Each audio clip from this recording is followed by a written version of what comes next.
신한뉴스 대표 고태우입니다. 신한뉴스 인물 탐방 현장 취재로 오늘은 성남시 수정구 자유한국당 현안봉 위원장을 만나서 성남시 현황 그리고 국가 현황에 대해서 말씀 나누는 걸로 하겠습니다. 위원장님 반갑습니다. 안녕하세요. 예, 요즘부터 근황이 어떠십니까? 요즘 근황은 지역 정치 열심히 하고 있고 또 제 본업인 변호사 활동도 열심히 하고 있고 제가 서울에서는 금융 전문 변호사로 많이 활동을 했었는데요. 이제 수정구에 와서는 동네 변호사로 스스로 참 뿌듯해하면서 열심히 일하고 있습니다. 요즘 상당히 여름철인데 더운데도 휴가 계획 있으십니까? 휴가를 못 갈 것 같아요. 제가 2016년도 수정구에 온 이후로 여름 휴가를 거의 못 갔거든요. 아마 이번에도 하루 이틀 정도 집에서 잠시 쉬지 않을까 싶네요. 좀 아무리 좀 돈도 좋지만 좀 휴식하면서 좀 했으면 좋을 것 같습니다. 요즘 뭐 지역에 이렇게 많이 좀 다니실 건데 뭐 네. 성남시를 비롯해서 물론 이제 성남시 전체적으로 봐서도 그렇고 뭐 수정구 쪽에 가장 어떤 현안 사항은 어떤 걸로 좀 파악을 좀 하고 계십니까? 의외로 수정구가 제일 현안이 좀 많을 것 같은데요. 1공단 부지를 어떻게 할 것이냐, 또 이제 법조단지 이전과 관련해서는 보호관철수 문제도 이제 은근히 대두가 되고 있는 것으로 보여지고, 네, 그렇죠. 또 이제 위례가 규모에 걸맞지 않게 여러 가지 기반 시설이 아직도 많이 갖춰지지 못하고 있는 것 같아요. 네. 교통은 하루 이틀의 문제가 아닌 것 같고, 위례천의 악취 문제도 상당히 심각하다는 얘기가 있고요. 상권도 여전히 활성화돼 있지 않고, 그리고 또 수정구를 넘어서 판교에 보면은 이제 판교 구청 부지 매각과 관련해서 과연 이것이 필요한 매각이냐, 매각 대금은 적정하게 사용되고 있느냐, 여러 가지 현안들이 좀 많이 있는 것 같네요. 그리고 현재 뭐 이제 그 중에서 이제 1공단 문제가 상당히 어떤 이제 본시가지에서 네. 상당히 중요한 이슈가 되겠는데 물론 이제 그쪽에서 뭐 성남시든 이제 법원 쪽이든 이제 이전을 뭐 하는 걸로 이렇게 좀 확정은 뭐 된 것 같은데 시에서 아직 확실하게 어떤 발표는 아직 안 하고 있는 이제 그런 상태인 것 같고 이제 보호 관찰소 문제는 그게 예를 들어서 이제 들어온다면 어떤 국민들한테 어떤 예를 들어서 문제가 있는지 국민들이 거기에 대해서 어떤 반응을 좀 보일 것 같은지 한번 말씀 주시죠. 단순히 보호관철소가 혐오 시설이기 때문에 수정구에 온 것을 반대하면 안 된다. 그 말은 아니라고 생각을 하고요. 물론 이제 분당 구미동에 들어가려고 했다가 야탑에 들어가려고 그렇죠. 했다가 네. 그쪽에 반대가 있으니까 수정구로 넘어온다. 이것도 사실 좀 말이 안 되는 것 같아요. 일단은 근데 수정구에서 좀 제대로 된 성장 동력이 없어요. 그러니까 이제 분당 같은 경우는 IT가 경제를 받치고 있고 중원구는 산업 경제가 받치고 있죠. 수정구는 사실 과거에 행정 경제가 받치고 있다고 할 수가 있는데 시청도 이전을 해버렸고 그렇죠. 또 여러 가지 행정시설들, 교육청도 이전을 해버렸고 수정구는 사실 여러 가지 성장 동력이 없어요. 그 와중에 과연 1공단에다 공원 부지를 조성을 하고 또 남는 일부 땅에다 법조단지를 만들고 또 일부에 보호관찰소를 만들고 과연 이것이 수정구의 앞날에 대해서 제대로 고민하고 만든 정책인지 조금 의아하죠. 그러니까 전반적인 측면을 살펴야 될 것 같아요. 내 지역에 혐오시설이 오면 안 된다의 문제가 아니라 수정구의 미래를 고려할 때 어떠한 성장 동력이 오는 것이 맞느냐 그 입장에서 좀 1공단 부지 활용을 검토하고 그 연장선에서 보호관찰소 좀 검토를 해야 된다고 저는 생각합니다. 그래서 이제 사실 그 보호관찰 문제, 소 문제가 뭐 혐오 시설이긴 하지만 어떤 지역의 어떤 활성화를 위해서도 뭐 필요할 한 부분도 없잖아 있는 것 같은데 여기에 대해서는 물론 이제 그 어떤 주민들을 뭐 시에서 좀 설득을 해야 되는 문제도 있고 한데 뭐 주민들은 거기에 대해서 어떻게 좀 대처를 해야 된다고 보시는지. 주민들 입장에서는 일단 심정적인 거부감이 상당히 클 것 같아요. 근데 그것이 아니라 예를 들어서 1공단을 전체적으로 큰 사업단지로 개발을 해서 수정구와 성남시 랜드마크로 만든다. 그러면서 그 와중에 한쪽에 법조단지를 만들고 법원과 검찰청이 오고 보호관찰소까지 온다고 한다면 어떤 설득의 명분이 될 것 같아요. 근데 말씀드렸듯이 수정구에 별다른 성장 동력이 없는 상황에서 이제 말만 좋은 공원을 하나 크게 만들고 또 일부에 법원, 검찰, 보호관찰소가 온다. 과연 수정구민들이 이걸 받아들일 수가 있을지 저는 제 입장에서도 조금 좀 의아한 결정이 아닌가 싶은 생각이 드네요. 사실 1공단 문제가 사실 뭐 어떤 오랜 시간 동안 그걸 뭐 끌어온 사실 문제이기 때문에 이게 어떤 그 개발이 사실 주민들을 위한 어떤 개발이 그렇죠. 사실 돼야 된다고 보는데 그게 어떤 너무 이제 그런 정치적이든 아니면 행정적인 논리로 가면 안 된다. 저는 이제 그런 생각을 좀 하고 있는데 그런 부분에 대해서 좀 성남시에서도 그런 부분에 대해서 좀 올바른 어떤 그런 행정이 좀 필요할 것 같고요. 그 다음에 이제 지금 이제 성남시 이제 의료원 문제인데 네. 의료원이 현재 뭐 지난번에 이제 그 9월달에 뭐 개원한다 이런 예정을 했었는데 그 시기가 좀 늦어질 것도 같고 보니까 네네. 그래서 시립의료 문제는 이제 어떻게 좀 보고 계십니까? 모든 대학병원들이 사실 적자를 보고 있거든요. 저희 이제 지인들 중에 의사들이 상당히 많이 있어서 많은 얘기를 해봤었는데 대학병원들이 적자를 줄이는 두 가지 방법이 첫째는 주차장이고 둘째는 장례식장 수입이에요. 그렇죠. 그 두 가지가 없으면 대학병원들은 운영할 수 없을 정도로 심각한 재정적 어려움에 위치하고 있다고 얘기를 하더라고요. 성남시 의료원도 공공의료 시발점으로 출발한다. 물론 좋아요. 인정할 수는 있어요. 근데 공공의료, 성남시 의료원이 생긴다고 그래가지고 성남시의 저소득층이 모두 다 무료로 치료를 받는 것은 아니에요. 공공성에 좀 더 방점을 두고 진료 연계를 하겠다라는 거지 뭐 무료 진료를 하겠다라든가 아니면 저소득층에서 좀 더 많은 혜택을 주겠다라든가 그런 건 아니거든요. 그리고 의료원으로 갈 경우에 직영으로 가게 될 경우에는 과연 의료의 질을 담보할 수 있느냐가 문제가 돼요. 뭐 여러 지방자치단체가 운영하는 의료원 중에서 상당히 수준 높은 의료의 질을 담보하고 있거나 올바른 성공사를 볼 수 있는 경우가 제가 알기로는 없어요. 그렇죠. 사실 그럼 대학병원에 위탁을 해서 수준 높은 진료가 가능하도록 해야 되는 것이 맞는 것이지 그냥 이름만 좋고 허울뿐인 공공의료원을 만들어버리고 또 장례식장은 장례식장대로 민간에게 주게 될 경우에는 성남시로서는 적자밖에는 감당할 수가 없어요. 그 적자 폭에 대해서도 예전에 이재명 시장 다시에 뭐 1년에 300억 정도 적자가 예상되지만 그 정도는 착한 적자다라고 얘기를 했다는데 지금 나오는 얘기로는 뭐 1년에 500억 이상이 갈 수도 있다라는 얘기까지 나오고 있는 것 같아요. 그나마도 주차장도 뭐 다른 곳으로 돌려버리고 장례식장도 민간에게 위탁을 준다 하게 될 경우에는 도대체 성남시 의료원의 재정을 어떻게 감당할 것인지 시민의 혈세로만 담보를 하게 될 것이고 성남시 의료원의 질도 어떻게 담보할 것인지 조금 고민이 많이 필요할 것 같아요. 그렇습니다. 그게 사실 어떤 의료원이 뭐 당초 사실 어떤 공공 어떤 의료에서 좀 전문 의료 쪽으로 좀 이렇게 이제 가다 보니까 시에서도 이걸 완전한 어떤 전문 이쪽으로 이제 가느냐 아니면 일반 시민들 위해서 좀 가느냐 여기에 대해서 조금 좀 헷갈리는 측면이 없잖아 좀 있게 그렇죠. 보이는데 방향을 좀 이래서 못 잡고 있지 않나 뭐 이런 생각도 듭니다. 그래서 그럼 주로 예를 들어서 시립병원이 이제 예를 들어서 뭐 서울 이제 분당병원이 이제 있다 보니까 예를 들어서 어떤 집에 응급 환자가 갑자기 생겼다 이렇게 됐을 때는 국민들 입장에서는 사실 어느 병원을 선택할 건가 이게 되게 중요하잖아요. 그렇죠. 그렇게 됐을 때 국민들은 어느 병원을 선택해야 됩니까? 제가 이제 저희 아이 같은 경우에 이제 몇 번 큰 수술을 해가지고 그 외과의 실상을 한번 몇 개 들어봤었는데 저희 아이가 7년 전에 수술을 할 당시의 의사가 지금까지 남아 있어요. 반대로 말하면 은퇴한 교수님이 손을 떨면서 수술할 수밖에 없는 상황이 돼버렸고 외과 같은 경우는 더 이상 인력이 들어오지 않고 있거든요. 그러니까 빅5 대학병원조차도 의료의 수급이 어려운 상황이 되는데 성남시 공공의료원이 들어온다고 해서 과연 제대로 된 의사들이 들어와서 제대로 된 진료의 질을 담보할 수 있느냐도 상당히 고민이 될 수밖에 없을 것 같고 차라리 대학병원에 위탁을 해가지고 노인, 아동, 전문적인 병원으로 진료를 특화한다라면 뭔가 좀 해결책을 도출할 수 있었을 것 같은데 그냥 허울뿐인 공공의료 야 이거는 좀 잘못 방향을 잡았지 않았나 싶어요. 이제 그리고 이제 지금 이제 위례 신도시 문제인데요. 이제 위례 신도시가 나름대로 이제 좀 현재 부각이 되고 있는 이제 그런 상태인데 그걸 이제 내부적으로 보면 여러 가지 학교 문제라든가 교통 문제라든가 기타 주민들의 여러 가지 어떤 문화시설 문제 이런 부분에 대해서 상당히 좀 문제점을 좀 드러내고 있거든요. 그리고 또 창곡천에 대한 여러 가지 어떤 그런 악취 문제 이런 것까지 그렇죠. 이제 문제가 좀 되기 때문에 그 위례 문제는 어떻게 좀 좋은 방향을 좀 해결책이 어떤 게 있다고 보십니까? 위례에서 제일 큰 게 일단은 교통 문제를 들 수가 있는데 위례 여러 버스 노선 중에서 유일하게 흑자가 나는 노선이 50번 버스 하나밖에 없어요. 그 외에 60번, 200번, 331번 다 큰 적자를 감당하지 못해가지고 배차 간격이 점점 늘어나고 있어요. 저도 이제 가끔은 이제 대중교통을 이용해서 출퇴근을 하고 있는데 그럴 때마다 보면 버스 배차 시간이 점점 늘어나고 있어요. 교통에 대해서 상당히 개선이 이루어지지 않고 있다. 마을버스 하나, 시내버스 하나 노선 외에는 적자가 커지고 있는 상황이 돼버리고 있죠.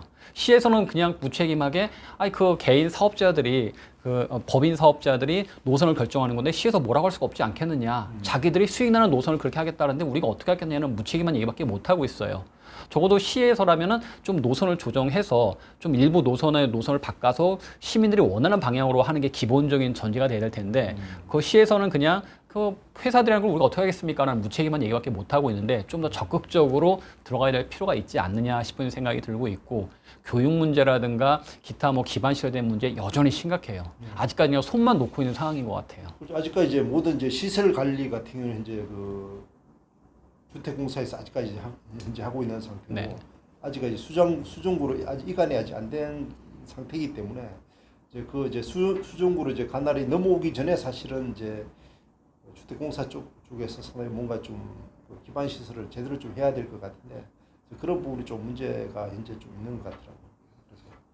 그렇죠. 예산의 핑계를 또 많이 대고 있는데 트램 같은 경우도 이미 분양가 당시에 트램에 대한 비용이 다 책정이 돼 있는데도 불구하고 여러 가지를 하고 있지를 않고 있죠. 의지의 문제인 것 같아요. 이미 여러 가지 재원이라든가 방법에 있어서는 충분히 얘기가 많이 나와 있고 시에서도 방법을 알고 있다고 저는 생각을 하고 있는데 전혀 거기서 적극적으로 해결할 의지가 없고 단순히 그냥 아직 넘어오지 않았다, 예산이 책정되지 않았다, 그냥 그런 핑계만 대고 있는 것 같은데 시민들 입장에서는 납득하기 좀 곤란하죠. 그래서 이제 위례 같은 경우는 물론 이제 성남시뿐만 아니라 송파, 이제 하남시 이렇게 이제 걸쳐 있기 때문에 각 이제 시장들이 모여서 물론 그 이제 협의체 구성해서 나름대로 뭐 어떤 그 성남 위례에 대한 여러 가지 어떤 그런 방향을 좀 모색하고 있는 것 같은데 위례를 앞으로 이제 어떤 방향으로 좀 이렇게 좀 새롭게 좀 구상을 좀 해야 된다고 보시나요? 제일 먼저 위례는 교통 문제를 좀 해결해야지만 가능할 것 같아요. 접근성이 좋아야 되고 그 내부에서 이동할 수 있는 것이 먼저 가능해야지만 문제를 풀어나갈 수 있다고 생각을 하고 있어요. 지금 위례 같은 경우에는 자신의 자동차를 운전해 나가는 경우가 아니면은 어디 이동하기도 힘든 상황이고 일단 교통이 좋고 접근성이 좋아야지만 유동인구가 많아지게 될 것이고 그래야 상권도 활성화되는 것이지 위례 인구만 가지고 뭔가 자급적인 도시를 만들기는 한계가 있거든요.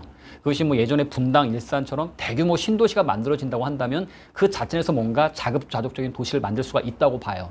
근데 그것이 아니라 일단 긴급하게 어떤 부동산 정책 때문에 수도권 외곽에 위성도시를 만들었는데 교통이 좁지 않다 보니까 접근성이 떨어지고 그 안에 인구 자체로는 뭔가 자급적인 도시를 만들 수가 없는 상황이 돼버렸고 그것에 대한 한계죠. 기본적으로 교통을 먼저 해결해야지만 이것들이 순차적으로 해결할 수 있지 않을까 그런 생각을 합니다. 그리고 현재 이제 수정구 예를 들어서 뭐 좀 신흥동 지역하고 이제 그 재개발이 지금 진행되고 있지 않습니까? 그래서 앞으로 뭐 이제 일부 신흥동 지역 또 태평동 지역 이렇게 재개발이 이제 진행이 되어야 될 것 같은데 재개발 물론 이제 도시 재생 문제는 이거 어떤 방향으로 좀 풀어가야 된다고 생각하시나요? 이 본 시가지의 가장 큰 문제점은 사실 주차장 문제예요. 주차장만 제대로 돼 있어도 아마 그렇게 재개발에 사람들이 목을 매지는 않을 것 같아요. 기본적으로 그 좁은 도로에 차도 댈 수 없는 상황이 되다 보니까 이것을 일거 해결할 수 있는 방법은 결국 재개발밖에 없다라는 생각을 하고 있거든요. 도시재생 말은 참 좋아요. 그런데 벽화 좀 칠하고 뭘 했다고 해서 그 주거 생활 환경이 좋아지진 않거든요. 뭔가 마을을 만들고 어떤 조그만 커뮤니티를 만들고 한다 하더라도 결국에는 차 한 대 못 된다라면 사람들 입장에서는 갈 이유가 없어져요. 그렇기 때문에 재개발로 갈 수밖에 없는 상황이 되는데 재개발을 선택할 경우에 가장 필요한 것은 재정착률이 높아져야 돼요. 그렇죠. 지금 상황 같은 데는 사실 위례 같은 경우도 그 송파에 헬리오시티가 들어오고 만세대가 들어왔었죠. 그러면서 위례 집값도 영향을 받았었고 인근의 물량 자체가 공급이 넘쳐나는 상황이 발생을 해버렸어요. 그러면 이제 헬리오시티가 만세 때 가지고서도 위례까지 영향을 미쳤었는데 성남시의 신흥 이동이라든가 신흥주공이라든가 재개발에 다 들어오게 될 거예요. 그 와중에서 뭔가 제대로 된 해결책이 없다고 한다면 미분양 사태도 이걸 좀 피할 수 없는 상황이 오게 될 수밖에 없거든요. 이미 경기도 외곽에서도 미분양 사태가 벌어지고 있어요. 그렇죠. 뭔가 성남에 있어서도 재개발이 맞는 방향이긴 하지만 재정착률이 높아지는 방안을 설정을 해야 되시고 기본적으로 다른 주거 환경도 좋아지는 상황이 만들어지지 않는다면 성남도 이 미분양으로 인한 심각성이 남의 일만은 아닐 것 같아요. 사실 이제 이제 본시가지 뭐 이제 수정구로 이제 중원구도 마찬가지지만은 이제 주차 문제가 가장 심각한 문제인데 이제 은수미 시장이 이제 들어오면서 은수미 시장이 이제 처음 기자회견 할 당시에도 주차 문제를 상당히 획기적으로 좀 개선하겠다, 부지를 매입해서라도 하겠다 이렇게 이제 이야기를 했는데 현실적으로 좀 그렇게 되지 않는 부분이 많거든요. 그래서 그런 부분에 대해서는 어떤 해결책이 좀 있다고. 일단은 초기 지출 비용이 많다고 하더라도 대규모 주차 타워를 몇 군데 좀 만들어야 될 것 같아요. 그냥 단순하게 뭐 20평 필지 하나 사가지고 거기다 2대 놓는다? 말도 안 되죠. 사실 2억, 3억 주고 오래된 집 하나 사가지고 자동차 2대 된다라는 건 너무나 큰 행정력의 낭비예요. 그렇죠. 전임 시정에 있어서 가장 큰 실책이라고 저는 생각을 해요. 그것이 아니라면 몇몇 군데 유휴 공간이 있거든요. 기존에 오래된 청사를 매입을 해서 그곳에 대규모 주차 타워를 건설을 하는 거에 아마 바람직한 방법이 아닐까. 신흥역, 수진역 인근에 보더라도 이제 몇몇 가지 시설들이 있거든요. 그렇죠. 사실 그걸 매입해서 한 200명, 300명대의 차량이 들어갈 수 있는 대규모 주차 타워를 건설해야 된다면 재래시장 상권도 살아날 것이고 주차 문제 해결할 수가 있을 것이고 이제 그런 좀 전략적인 방안을 선택해야 될 것 같아요. 단순히 뭐 행복주택 물론 필요하기는 해요. 어떤 복지시설 몇백억 필요하긴 해요. 근데 이제 한번 전략적으로 주차 사업에 몇백억을 쓰겠다는 의지를 한번 보여주는 것만으로도 지역 상권도 살릴 수 있고 주거 환경 개선도 살릴 수 있는 저는 획기적인 방안이 아닐까 그런 생각을 좀 합니다.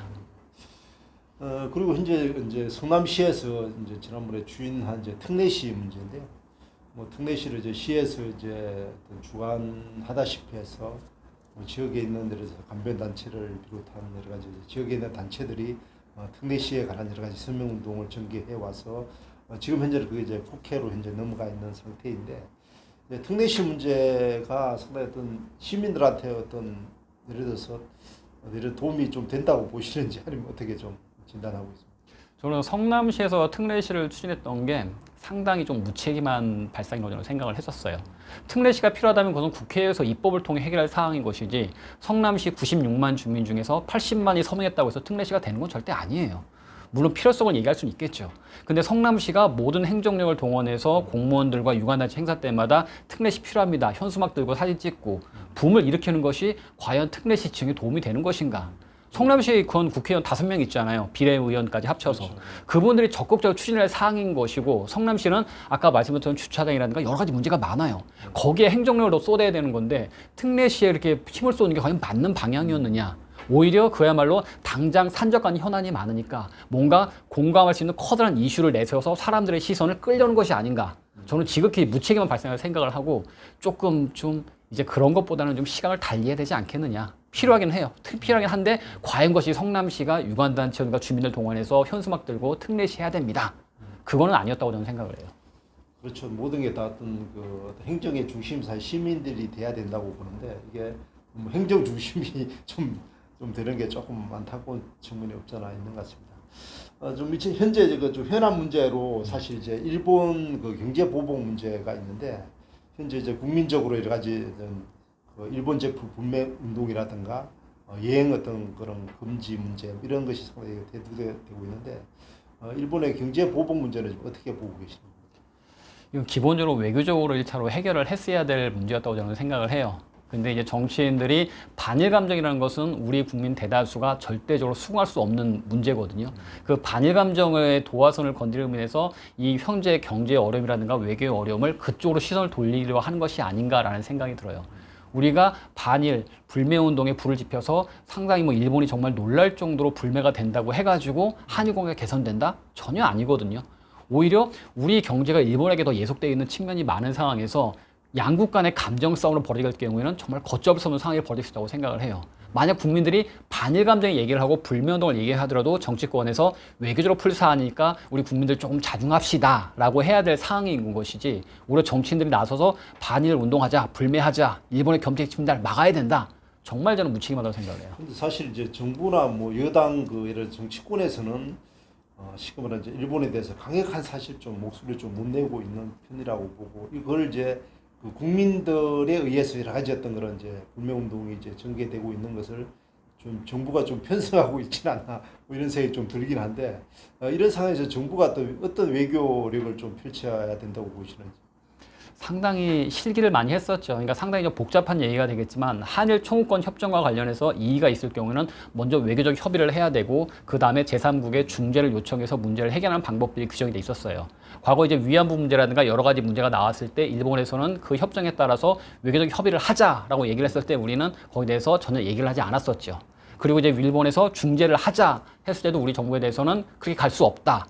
라고 해서 파국을 맞이하게 됐어요. 그리고 지금 와서 사태가 여의치 않으니까 정부에서 일단 외교적 협의를 해보자 라고 이제 되려 던지고 있는 상황이 돼버렸거든요. 일본 입장에서는 우리가 외교적으로 협의하자고 할 때는 말도 안 하고 제3국 중재하자고 할 때도 말도 안 듣더만 이제 와서 이러느냐 상당히 조금 의아한 표정을 짓고 있게 되는 상황이 됐었는데 이거는 외교적으로 철저히 풀어야 될 사안이라고 저는 생각을 해요. 사실 이제 일본 문제 같은 경우는 이제 과거 정권 때도 좀 이렇게 부딪힘이 이제 몇 번 있었는데 독도 문제를 비롯해서 이런 게 있었는데 이번 이제 경제 보복 문제로 인해서 상당히 국민들이 이제 이렇게 좀 크게 이제 반일 감정이 이르고 있는 것은 좀 드문 어떤 사례라고 볼 수도 있는데 이것을 그렇다고 해서 그래서 이 경제 보복 문제를 한없이 끌고 갈 수는 없는 거기 때문에 그렇다고 해서 이게 우리 경제에 도움이 되는 것도 아니고 어느 선에서 이걸 좀 멈추고 일본과의 관계를 조금 더 이제 긍정적으로 개선해야 된다고 보시는지. 제3국에 대한 중재의 문제라든가 아니면 물밑에서 양국 정부의 밀사가 나서서 문제를 해결해야 될 상황이기는 한데 정부에서 이제 이걸 어떻게 풀어갈지가 저도 조금 고민이기는 하거든요. 걱정스럽기는 하거든요. 근데 제3국의 중재를 간다라거나 아니면은 어떤 막후 노력을 한다라면 국민들 입장에서 볼 때 뭔가 굴복했다라는 느낌을 가질 수밖에 없을 것 같고 또 일본도 나름대로 자신들의 위신을 세워야 되는 문제가 있고 우리도 우리 나름대로 국민적인 자존심이 있기 때문에 그야말로 이제 어려운 상황에 봉착을 하게 됐는데 근데 결국은 일본도 우리나라의 파국을 원하지는 않겠죠. 더구나 그렇죠. 이제 한미일 안보 문제가 있기 때문에 이번에 뭐 사실 러시아와 중국이 독도영공 침범한 것도 한국과 일본 사이 그 안보적인 틀을 노리고 들어왔다라는 분석이 좀 정확할 것 같거든요. 그러니까 그런 면에서 이제 양국에 있어서 결국 파국을 맞이할 방법은 양국 다 피하고 싶을 거예요. 그러니까 결국에는 양쪽의 면을 채워줄 수 있다라면 양국의 특사가 아니라 밀사가 이제 막후에서 조정을 할 수밖에 없을 것이고 서로 양국의 위신을 세워주고 양국의 자존심을 지킬 수 있는 뭔가 방법을 도출할 수밖에 없겠죠. 사실 그래서 이제 일본 문제에 대해서 이제 현재 그 성남 지역에서는 뭐 시의회에서 지난번에 일본 경제 보복에 대한 뭐 견인문 낭독도 있었고 일부 시민 단체들도 이제 그게 좀 합세하는 이제 모양새를 보이고 있는데 그런 이제 우리 성남 시민 분들에게 거기에 대해서 한 말씀 좀 하신다면 어떤 질문을 좀 하시고 싶으십니까? 간단하게 이제 유니클로 같은 경우가 작년 매출을 살펴보니까 1조 3천억 정도가 돼요. 그리고 작년에 단기 순이익이 한 1,300억 정도 되더라고요. 제가 들어오기 전에 재무제표를 확인해 봤었는데 그리고 이제 일본의 지분이 49% 정도가 돼요. 그러면 이제 주주 배당금을 610억 정도 배당했는데 단순하게 따지면 300억 정도를 배당으로 일본에 송금했다는 얘기가 되겠죠. 그리고 아마 이제 여러 가지 로열티라든가 아니면 이제 상표 사용 요건도 감안한다면 제가 생각했을 때 한 400억에서 500억 정도를 아마 유니클로에서 작년 일본에 송금했을 거라고 생각이 들어요. 야, 그러면 생각해봐요. 야, 일본에 400억, 500억 정도가 유니클로 본사에 줬대? 역시 유니클로는 일본 기업이야. 나빠. 라고 생각할 수가 있겠죠. 근데 뒤집어서 보면 유니클로가 작년에 1조 3천억의 매출을 벌어들였다는 것은 국내에서 그만큼 유니클로에 다니고 있는 우리나라 국민들이 많다라는 그렇죠. 얘기예요. 그만큼. 일본의 400억, 500억이 아깝다. 일본 기업이다 하는 순간 거기에 직장을 갖고 있는 수많은 한국 국민들이 피해를 볼 수밖에 없어요. 그냥 일본물을 그대로 일본 제품을 그대로 수입해서 그대로 판다고 한다면 반일 감정에 따라서 당분간 자제하자. 그건 찬성이에요. 좋아요. 그런데 일본과 우리나라가 합작하고 있거나 여러 가지 그 관계가 있는 기업들이 상당히 많은데 단순히 일본 기업에 대해서 반발할 경우에는 오히려 여러분의 친구라든가 가족들의 직장이 위태로워질 수가 있을 수밖에 없거든요. 국제 경제라는 것은 더구나 예전처럼 폐쇄적인 경제가 아니에요. 그래서 여러 사람과 관계를 맺을 수 있는 상황이 되기 때문에 단순히 이 기업은 일본 나쁘다 사지 말자라는 것은 그 부메랑이 나한테 돌아올 수 있다라는 거죠. 오늘 그 성남시 수정구 변한봉 위원장님을 모시고 지역에 대한 현안 또 국가에 대한 현안에 대해서 몇 가지 이렇게 인터뷰하는 시간을 가졌습니다. 오늘 인터뷰에 응해주셔서 감사합니다. 제가 변호사를 하면서 금융사건, 회사사건들을 주로 처리해 왔었는데 이 수정구에서 변호사 활동을 하면서는 동네 변호사로 불리고 있습니다. 그만큼 여러분들에게 많이 다가가려고 노력하고 있거든요. 저희 사무실에 오시는 분들 중에서는 알바비 10만 원을 못 받았다고 오시는 분들도 계세요. 그런 분들에겐 제가 이러이러한 절차를 통해 구제받아야 된다고 말씀을 드리죠. 물론 상담은 무료입니다. 앞으로도 여러분들 곁에서 여러분들 친근한 이웃으로 작은 일 하나하나 도와드리도록 하겠습니다. 그것이 제가 바라는 지역 정치인이고 지역 일꾼의 모습입니다. 건강하세요. 감사합니다.